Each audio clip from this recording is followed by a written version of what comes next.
Hello, everyone. It's Dr. Narapundia. A lot of people have questions about Klay Thompson's knee soreness that caused him to be a late scratch in the game yesterday against the Utah Jazz. Now, what are the various possibilities this could be, and what do we know based on what is being reported publicly in the media? Now, the first important thing to understand is that Klay Thompson has been away from the game for 941 days. It's hard to simulate the live NBA game in the rehab setting or even in a scrimmage setting. So for a lot of athletes who've been away from the game for a long period of time, it's usually game 4, 5, 6, or 7 where a lot of that soreness will start building up because the body hasn't experienced that repetitive load. The second thing you want to look for is to make sure there isn't any compensation in Klay Thompson's movement.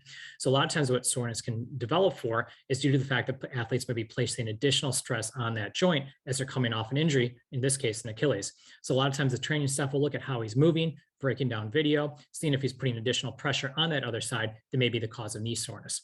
The third thing you always get concerned about with any time an athlete has had an ACL surgery on that knee is to make sure there's any secondary damage occurring. A lot of times after an ACL reconstruction, an athlete may be prone to have minor meniscal irritation or meniscal tearing. They may have some cartilage wear and tear. Sometimes even the hardware, which is basically the devices that are used to fix the ACL, may irritate an athlete. In general, we know that even though that level of play after an ACL reconstruction in NBA athletes is very good, they can still be susceptible to have secondary issues, whether that simply be soreness from scar tissue, from overwork, or even from other additional injuries that may occur. The important thing to note is that whenever an athlete's coming away from a long period of time, is that two major injuries, particularly an ACL and Achilles, it's better to be cautious and safe and look more distinctly at what may be causing that knee pain. That may simply be rest, maybe simply looking at exam findings, may even mean getting an MRI to see if there's anything else going on.